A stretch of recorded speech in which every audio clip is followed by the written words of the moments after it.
hal kerajaan surga sama seperti seorang yang mau bepergian ke luar negeri yang memanggil hamba-hambanya dan mempercayakan hartanya kepada mereka.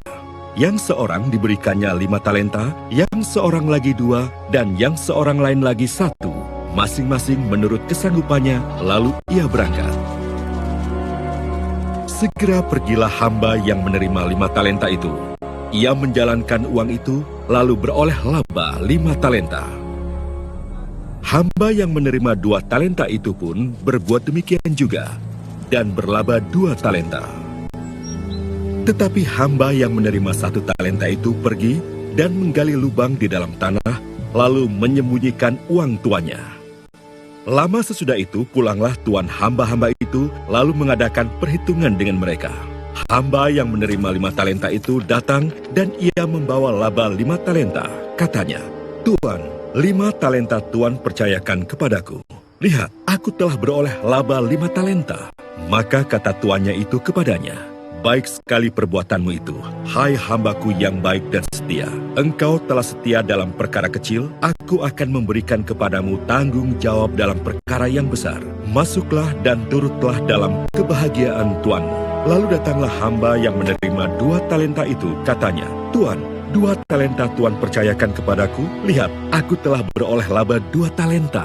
Maka kata tuannya itu kepadanya, "Baik sekali perbuatanmu itu, hai hambaku yang baik dan setia. Engkau telah setia memikul tanggung jawab dalam perkara yang kecil, aku akan memberikan kepadamu tanggung jawab dalam perkara yang besar.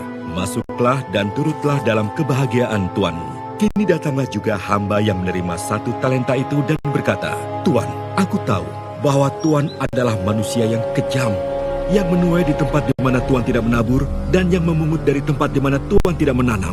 Karena itu aku takut dan pergi menyembunyikan talenta Tuan itu di dalam tanah. Ini, terimalah kepunyaan Tuan." Maka jawab tuannya itu, "Hai kamu, hamba yang jahat dan malas, jadi kamu sudah tahu bahwa aku menuai di tempat di mana aku tidak menabur dan memungut dari tempat di mana aku tidak menanam.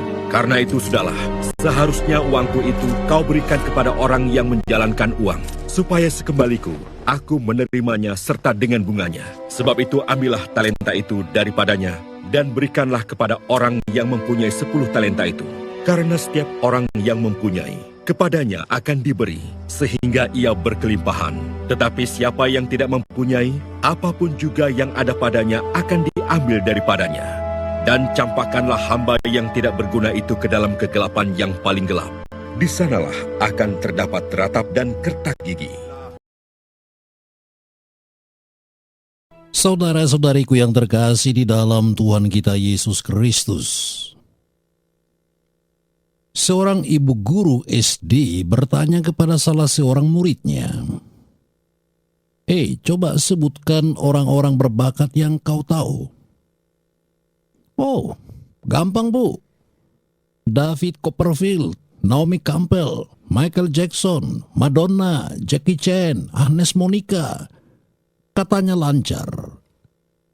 Dan dia masih ingin terus menyebutkan nama-nama bintang terkenal lainnya. Untung ibu gurunya menyetopnya dan berkata, "Dan kau sendiri punya bakat tidak?" Mendengar pertanyaan ini, seluruh teman-temannya tertawa riuh dan berkomentar, "Oh, dia itu bakatnya cuma nonton TV aja, Bu." Ya benar, anak itu berbakat nonton TV. Dan karena itulah dia sudah dapat mengetahui nama-nama berbagai selebritis dunia, walaupun dia masih duduk di bangku SD. Tidak semua orang berbakat menonton TV, apalagi menghafal nama-nama orang-orang terkenal, sehingga pengetahuan umumnya menjadi sempit. Bagi sebagian orang, manusia berbakat itu haruslah sejenis selebritis, para bintang sinetron, bintang olahraga, para juara Formula 1, pemenang Nobel, serta bintang Smackdown. Dan kita hampir yakin bahwa seorang ibu yang dengan lihai membuat suami dan anak-anaknya rindu untuk selalu pulang makan ke rumah karena masakannya enak dan variatif, tidak bakal dikategorikan sebagai orang berbakat, apalagi sampai ditayangkan di TV. Hanya penulis kitab Amsal lah yang mau memuji istri yang cakap seperti itu dan mengatakan bahwa seorang istri yang baik, yang pandai merajut, yang bekerja dengan tangannya, dan baik kepada orang miskin, lebih berharga daripada permata. Lihatlah Amsal bab 31 ayat 1. Saudara-saudariku yang dikasihi Tuhan, sesungguhnya semua orang telah diciptakan oleh Tuhan dengan bakat melimpah.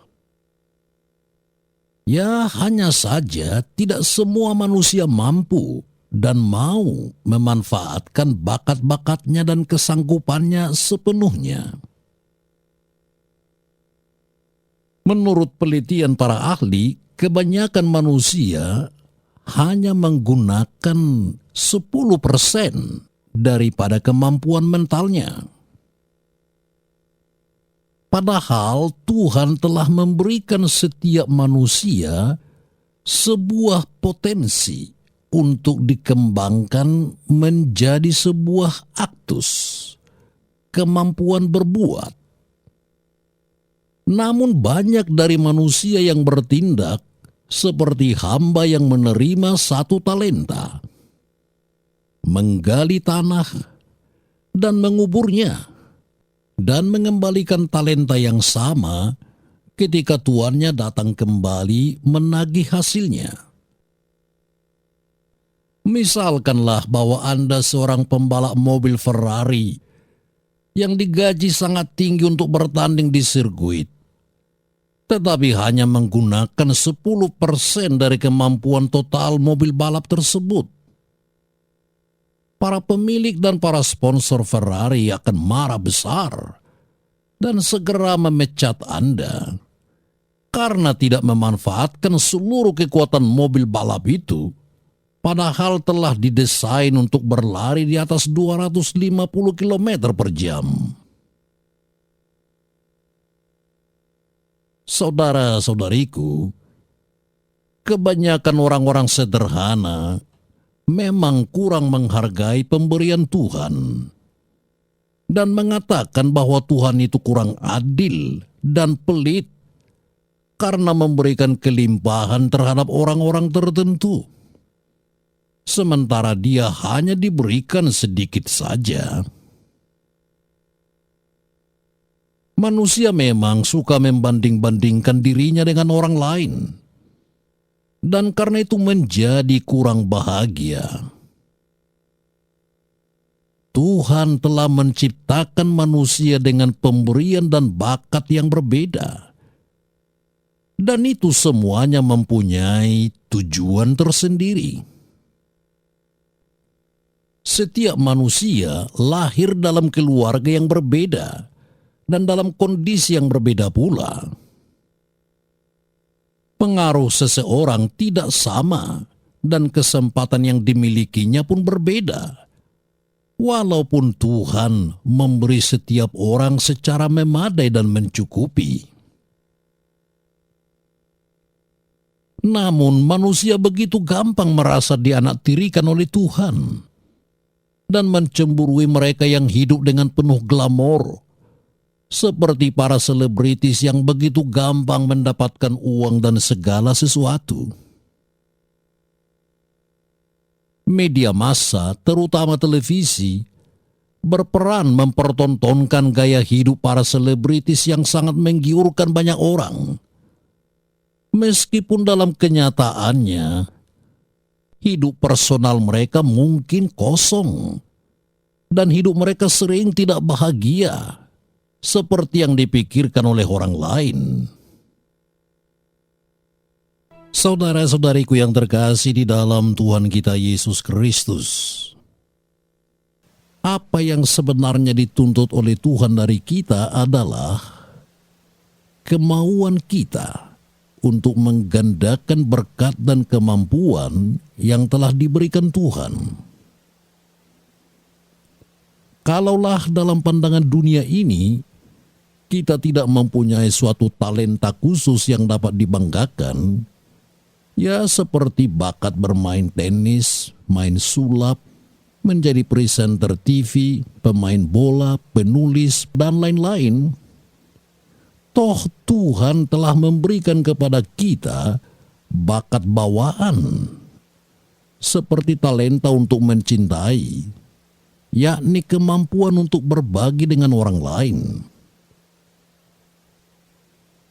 Dan bukankah kita semua umat Kristen mempunyai talenta sebagai anak-anak terang dan anak-anak siang, seperti dikatakan dalam 1 Tesalonika bab 5 ayat 5.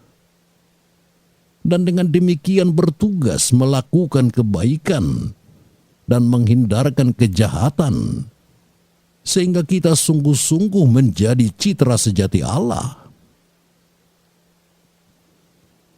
Kita semua mempunyai anugerah sabda Allah, dan kita harus memanfaatkannya dengan cara menyebarkan dan mengajarkannya.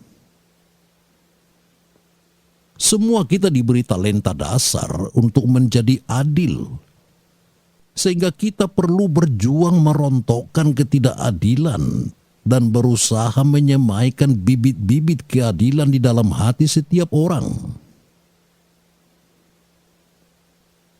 Banyak orang yang memiliki bakat artistik, menjadi pelukis, pemain musik, pendekor, yang kesemuanya dapat dimanfaatkan untuk mempercantik dunia dan hidup manusia, sehingga memuliakan nama Tuhan. Manusia telah menerima anugerah waktu dan harus dimanfaatkan sebaik-baiknya. Misalnya untuk belajar, mendiskusikan hal-hal yang baik, berdoa dan bernyanyi, dan bukan hanya untuk menonton sinetron dan kuis di televisi. Setiap manusia juga dianugerahi uang dalam jumlah yang berbeda. Orang yang memanfaatkannya dengan rakus tidak akan mendapatkan kepuasan, sedangkan mereka yang dengan hemat menggunakannya akan mempunyai uang lebih, sehingga dapat dibagikan kepada orang lain yang membutuhkannya. Hidup mereka akan lebih bahagia dan berarti, sebab mau berbagi. Jadi saudara-saudariku yang dikasihi Tuhan, semua manusia ciptaan sudah diberikan oleh Tuhan berbagai talenta. Ketika kita dicipta dan dilepas hidup di dunia ini, akan tiba saatnya Tuhan datang dan membuat perhitungan seperti yang diceritakan oleh Matius dalam Injilnya. Sebenarnya saudara-saudari, bukan Tuhanlah yang akan menghukum orang yang tidak tahu diri dan tidak mau berusaha dalam hidupnya. Dia sendiri dan masyarakat serta kondisinya akan memberikan hukuman yang setimpal. Orang yang malas bekerja dan berbuat kebaikan akan gagal dan menderita dalam hidupnya. Sementara orang yang berusaha sekuat tenaga dan mensyukuri keadaannya akan dibahagiakan oleh Tuhan. Sebab Tuhan akan berkata, "Baik sekali perbuatanmu itu, hai hambaku yang baik dan setia. Engkau telah setia dalam perkara kecil. Aku akan memberikan kepadamu tanggung jawab dalam perkara yang besar. Masuklah dan turutlah dalam kebahagiaan Tuhanmu." God bless you.